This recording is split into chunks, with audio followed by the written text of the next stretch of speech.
Welcome to Trending in Education. Mike Palmer here, excited to explore the wonders of data science with a data scientist by the name of Harpreet Sahota. He's also a fellow podcaster who hosts a podcast that I was just listening to called The Artists of Data Science. He's got a lot going on. I'm going to let him speak for himself. But before we do any of that, Harpreet, welcome to Trending in Education. Thanks for having me, Mike. It's a pleasure to be here. Yeah, it's a pleasure to have you. We always love to begin the conversation by getting our guests to tell us their origin story in their own words. What got you from point A to point here in your professional life? Tell us a story. Spin us a yarn, Harpreet. Let us know how you got to this point in your career.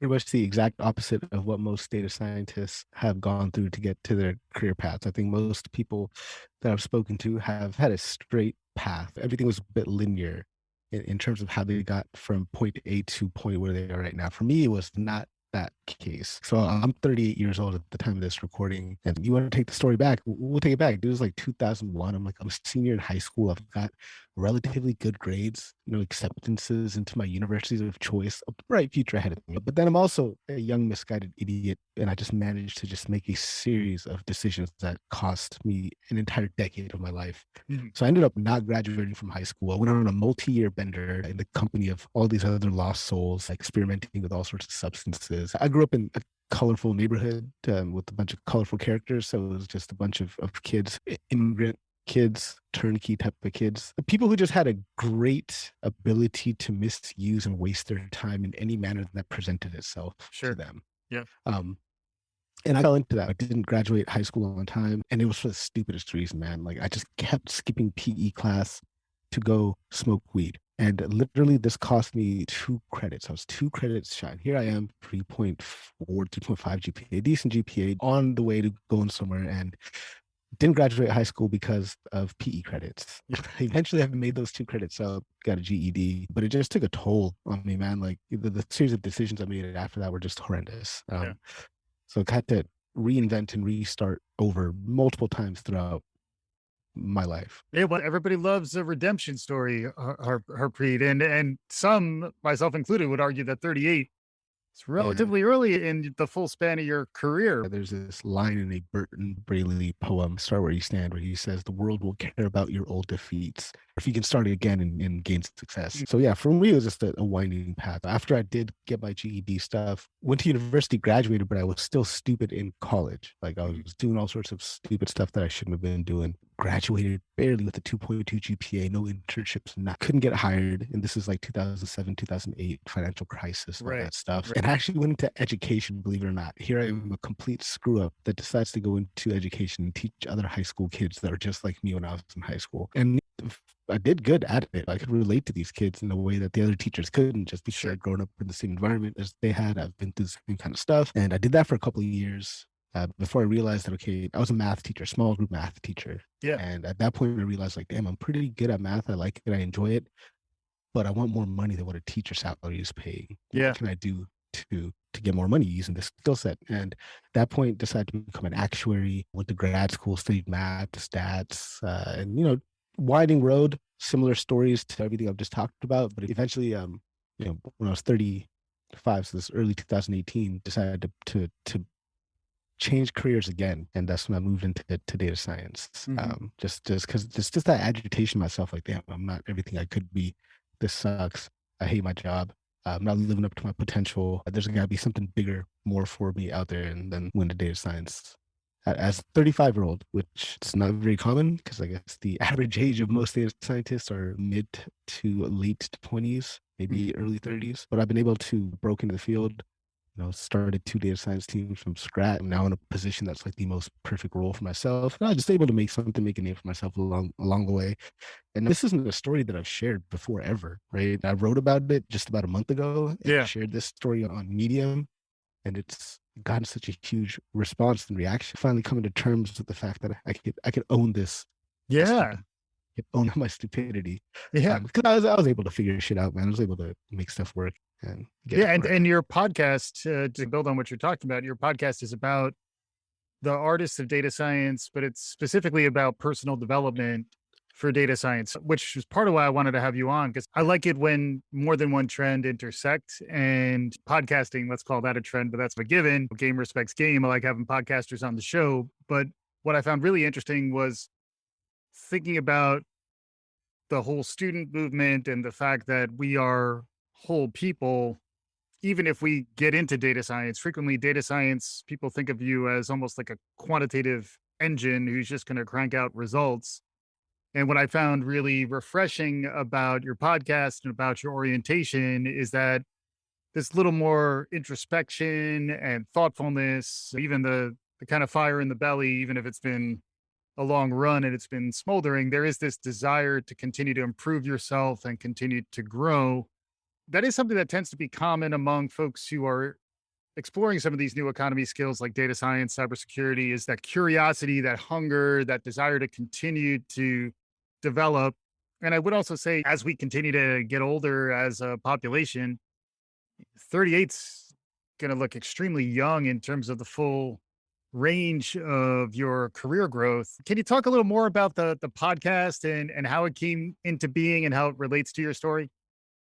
Yeah, an idea popped into my head and it just sat there for a while. So I was sitting on a beach in Florida with my wife, February 2020, before all the pandemic stuff went down. Early February 2020. We're on what's called a baby moon. We're expecting our first baby in May 2020. So calm before the storm, was going on a little vacation. Sitting there on this beach in Florida, just this idea, it came into my head, like, start a podcast. You should start a podcast. And it just would not go away. And so I came back and I was like, all right, well, I got to start a podcast. I got to figure out what I'm going to do, what it's going to be about, how am I going to structure it, how am I going to organize it, what am I going to talk about, who am I going to talk to? And I started off just speaking to a bunch of my friends. And I was figuring stuff out during that first dozen or so episodes I was recording the podcast. Yeah, it just took a direction different from where it originally started. Because originally I thought it was just going to be another data science podcast, and then I realized, okay, I don't find that interesting. That's not fun. And one day I just decided to start messaging authors whose books I have on my bookshelf, and they started responding back to me and agreeing to be on the show. And then it was at that point where I was like, okay, I could pivot. I could still redefine the podcast. I could still call it the Artists of Data Science, but then have it be a personal development podcast for data scientists. So now just like targeting my niche a little bit more. It's not just data scientists at large. It's a specific type of data scientist that I'm targeting.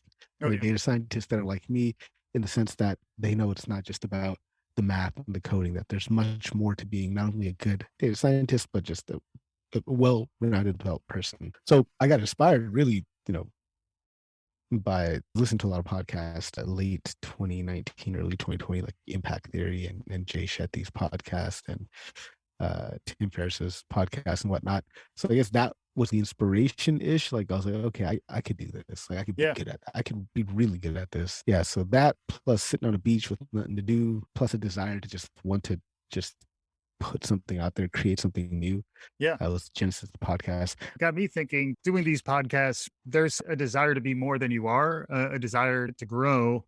There's a maker's sensibility to podcasting that, as I understand it, does overlap with the maker sensibility around data science. As a data scientist, you have to be comfortable getting your hands dirty. You're ultimately held accountable for doing actual work. And podcasting is the same thing. If you don't do the interview, if you don't edit the show doesn't happen. Frequently, by virtue of making the thing, you learn more in the process. And that's where I was impressed with your throughput. Looked like about 100 conversations in a year. And at a time when we're all faced with some deep questions and we're all thinking maybe a little differently about what's next for us. Are there any themes or ideas that have been bubbling up across the conversations that you've been having? In terms of themes, man, I think something that kind of sticks out is just the ability to redefine yourself and redefine what you do. And this word niche is like so hyped up now. I feel like it's a buzzword, but find these unique niches for yourself. So that's one thing about being a professional, right? It's exploring a bunch of different talents and then combining them in new ways so that you can be the best in the world at this particular combination of things. And that's something that I've picked up from a lot of guests and just a lot of people that I've talked to through my happy hour session. It's just the ability to pick something up, be unafraid to suck at it, be unafraid to practice in public, and just figure it out as you go and bring people along with you as you figure it out. Yeah. That's a superpower. That if you do enough of this starting over, trying new things out, eventually you're going to be exposed to so many different things that you can then find connections between things that other people may not have seen connections between Yeah. before. Mhm. And now all of a sudden you found that connection. You're operating in that space of that connection, and you can do something incredibly useful, incredibly big, and exciting, and just be the best at that particular thing. Yeah, that's interesting. That's next level too. If your superpower is being vulnerable and putting yourself out there, even telling a story that may not be the idealized, Instagrammable, something to be envied. Instead, if you're able to share some vulnerability and then try to bring others along, which is the other piece that I wanted to get your take on. One of the trends that I see a lot in educational communities, particularly around new emerging fields like data science, is the idea that a community of interest or a community of practitioners, community of practice emerges. Practice? Talk about practice? Shout out to Alan Iverson, Harpreet. I had to get that in there.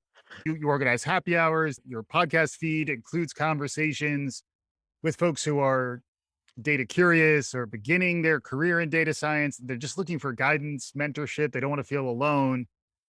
Can you talk about that aspect of what you're doing and how that's resonating? Yeah, dude, these office hours has been awesome. I've absolutely loved them. And the genesis behind that. So I was part of this mentoring platform where I held multiple weekly office hours with a bunch of people who were transitioning into or breaking into data science. And I held these office hours multiple times a week. And I was doing that for about 2 years before even launching the happy hour series that I have going on every Friday. And that gave me the ability to just be completely okay first saying, I don't know the answer to that question, or you need to say that question better because everything you're saying makes no sense to me. Or just think like, dude, that's very tough. I don't know the answer. Let me help you find it. So I just got comfortable doing that. I got comfortable answering questions on the fly.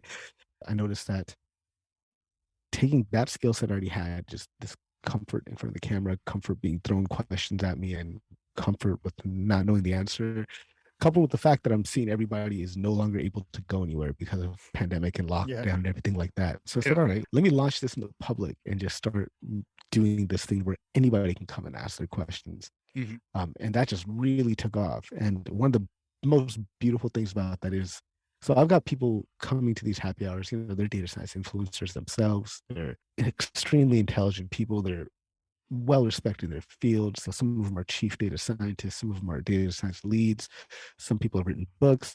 And it's the best thing when somebody comes in, student comes in, or practitioner, whatever. Somebody comes in, they have a question, and nobody knows the answer to the question. And here you are in a room with a bunch of smart people, and nobody actually has the answer. That's comforting, right? Oh shit. That means that I don't need to know everything. Like Right. here I am, like in a room full of people who are like at the top of the field, and they don't have the answer off the top of their head. That's like a very comforting feeling. I feel like, Yeah, just totally. It reminds me a lot of when we talk about the future of work, which is also in some ways the present of work. It's that frequently what work is nobody in the room actually knows the answer, and you have to work together to figure it out. And stronger culture, stronger teams, stronger learning communities are able to reinforce and encourage that vulnerability where you're not faking it till you make it. You're actually being honest. You're saying, I don't know. Your professional life in some ways is an open book test these days where if you continue to have that motor to keep on learning new things, you'll probably find the answer, but it takes that grit and determination, which is another thing I wanted to get your take on. I remember A Beautiful Mind, which I like the movie, but it kind of bothered me. Its portrayal of math, this sort of Rain Man idealized version of what these eureka genius moments are like. In my experience, those eureka moments are frequently more of I don't really know what I'm doing until I figure it out. And also, I need other people to bounce these ideas off of. Can you talk about what your professional life has been like as a data scientist and how that's related to maybe the public perception about what this job might be versus what it's actually like to do the work? Yeah, people who are breaking into the field, new to the field, transitioning into the field, they look at these job descriptions that have everything listed on there, like there's all these skills, and they feel like they have to know everything, but you actually don't have to know everything. What you do have to be able to do is have the ability to figure anything. So that just comes down to two things. One thing is being able to really clarify and articulate a question, and two, being able to Google that question effectively. So being really good with advanced search on Google. So the perception I think a lot of people might have is that data scientists are just they should just know everything. They should be these these superheroes that can do everything. And there's people out there who are like that. I'm definitely not one of those people, Yeah. but I can figure anything out. And I'm just extremely confident in my ability to figure anything out. In terms of my day-to-day work as a data scientist, I found like the perfect role for me. I've been in positions where I've started data science teams from scratch, where I've had to work with stakeholders and have to be part of the business and do all that stuff. Um, and that stuff's all great. It's fun to a certain extent, but that's just isn't that enjoyable to me. Mhm. But I was able to find a role where it's like, okay, well, I get to just create data science content. I get to create projects. I get to host these office hour sessions. I get to Yeah. do all this fun stuff, this awesome creation work, and empower other data scientists to do awesome stuff by creating this content, by sharing knowledge and doing things like that. That's good. What ideas in data science are popping now? Everybody's talking about Web3 as the new hotness. I don't know how much you're leaning into some of these new trends. What have you seen, at least over the last couple of years? I imagine the field, like everything else, has been dealing with some seismic shifts due to the pandemic. Anything you're seeing more broadly around the data science as a field, and then maybe we could dig into some of the new hotness that you see on the horizon. The biggest thing I'm seeing, it might just be I'm a blinders on because the company I work at operates in this kind of space is ML ops, so machine learning operation. The Yeah, operationalization of yeah, machine learning models, okay. deploying them into production. Once the model has been deployed into production, monitoring their performance, monitoring their health, seeing if the data is shifting from what you initially trained on. So that's like a huge space in machine learning. Yeah. That is a place where you're seeing a lot of companies pop up. The market size for ML ops is definitely in the if not double digit billions, at Mm. least a $78 billion market Yeah. for ML ops. And you're seeing a lot of companies start up just trying to grab a piece of it. Everything from where I'm at, which is experiment management, machine learning experiment management, to data versioning, data validation, like this whole ecosystem of the operations of machine learning. Because I guess every organization now needs to have an AI strategy, which ultimately is powered by machine learning in most cases. And there's some ways in which if they're not understanding their data in a more organized way, there's some major strategic efforts to get their data strategy organized. And then that's opening up this massive market that'll continue to grow, I imagine, to actually get those operations in place and then be able to measure what's happening as you go. The other trend I wanted to get your take on is the idea that these algorithms are operating beyond human control. And I make robot hand gestures when I say that. But any thoughts on that? Like the relationship between what it means to be human and then how this AI machine learning. I like to talk about robot overlords occasionally on the show. Where do you land on this? Are you team robot or team human? Robot revolutions already happened. They've been here, but we just don't see them. They're all packed away in data centers and packed away for heat and efficiency reasons like that. But the robot revolution's been happening already. There's, Yeah. an army of developers out there who develop these tools that automate things that just make life easier for us. That's all great. That's all fine. And I think that's amazing. I don't know. I don't think we're anywhere near general artificial intelligence, or we don't have to worry about anything like that. It's one thing to be able to mimic how the human eye might see, right? Or mimic uh, how a human might look at a particular object, like an image, and classify what is in that image. That's one thing to classify what is in the image, but to make meaning of that image is an entirely different thing. We don't even know how we do it. So if we don't know how we do it, how are we going to figure out how to program something else to do it, to model something else to do that? I Yeah. was actually thinking about this like over the weekend. I was wondering, I was like, hey, in order for some artificial general intelligence thing to happen, what would we require? It'd probably be some type of ensemble model, right? Like you'd probably have a model that is able to recognize like a computer vision type of model ensembled with a language model, for example. Mhm. And then you'd have to have something where it's okay. where I can pass an image, let's say an image of my Batman mug, to this computer vision model, and then be able to query that computer vision model to tell me features of this particular mug, to describe it. It's one thing to classify it, another thing to describe it. You'd have to do some ensemble between it. I don't know how you do that, but Right. an ensemble between a vision model and language model. But then even then, you could describe things without having any meaning attached to it. You know what I mean? Like I could describe this. Would the AGI be able to tell me how I can use this? Do they know what it feels like to sip a hot tea out of it? Yeah.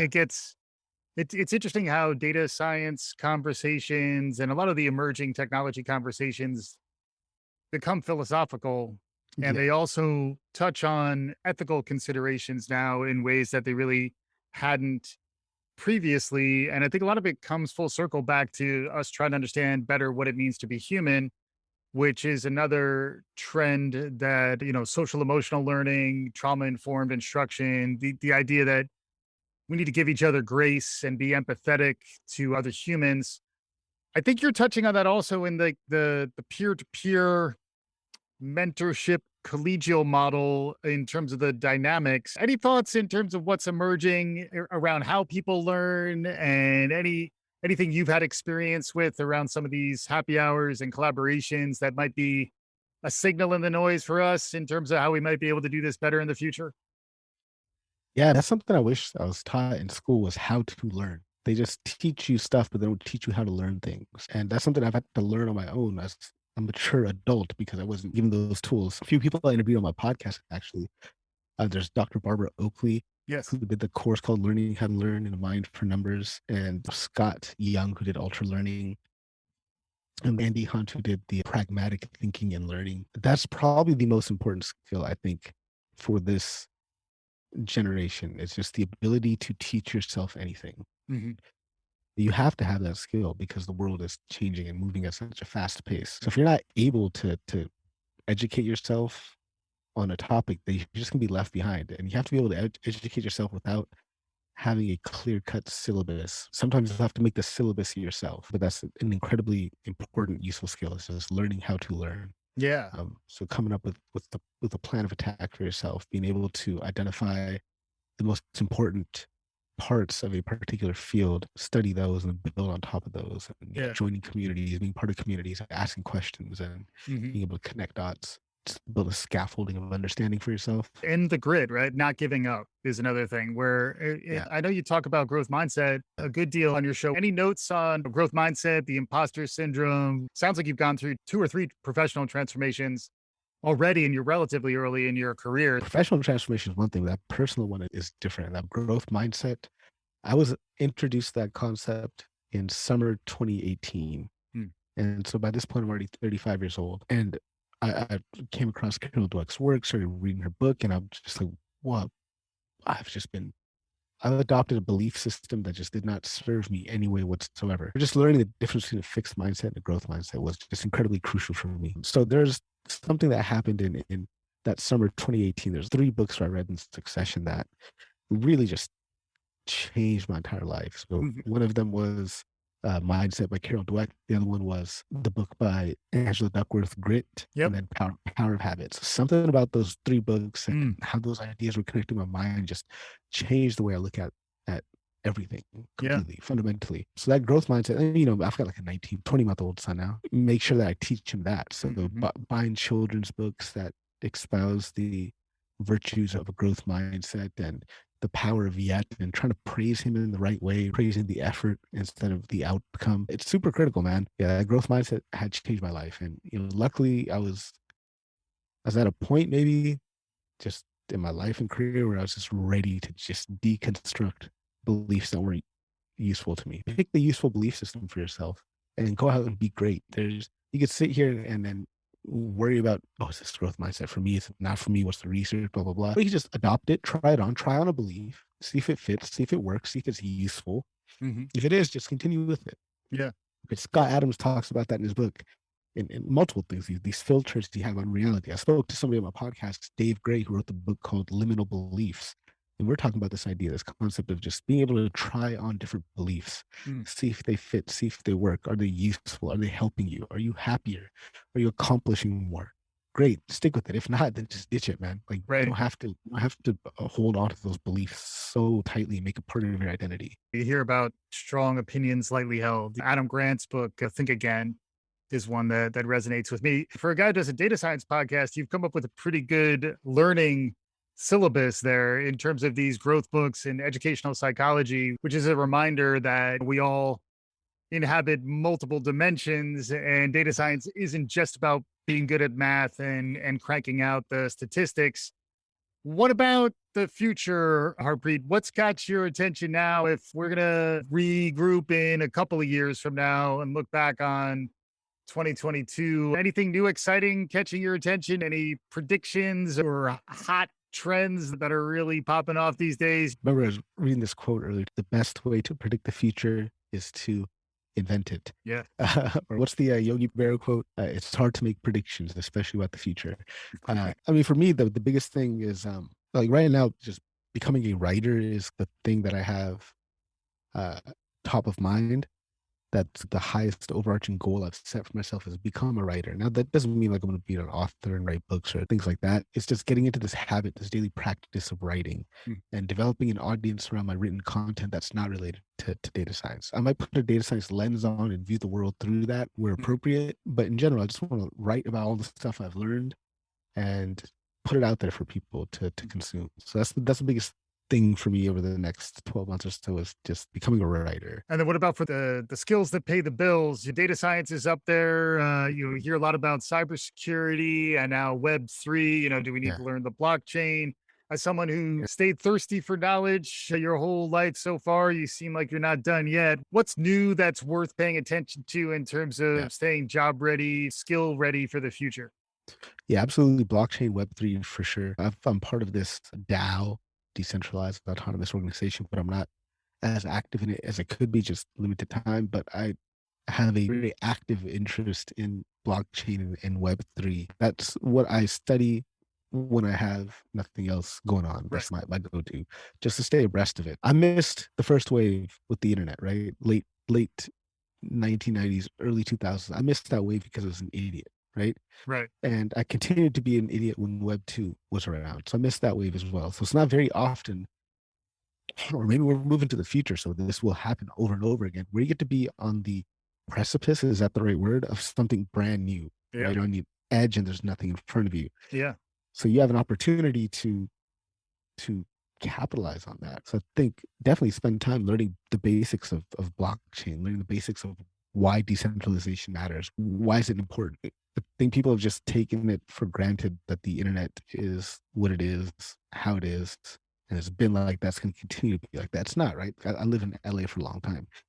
The internet is like a bunch of different hoods in LA, right?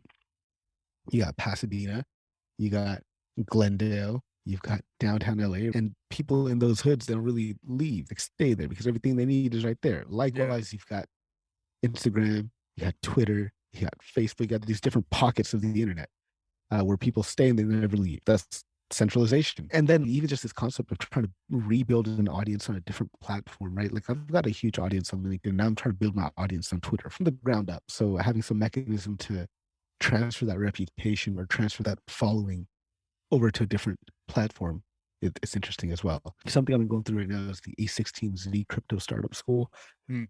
I just find that really, really fascinating, both in terms of a little bit of education on what blockchain is, what Web3 is, why it's important, but where the future might be headed. Mhm. That's probably something I'll be writing a lot about this Or- year is yeah. Web3 and blockchain stuff and trying to find the intersection of that between blockchain and data science. Mhm. I've got a book that's been sitting on my bookshelf for well over 4 or 5 months that I need to get into, and it's blockchain data analytics for dummies. So I Mm. think if any data people are listening, I know that Etherscan has a lot of data, and I know there's a lot of analytics and data science applications using the data from Etherscan that you might find useful. Mm.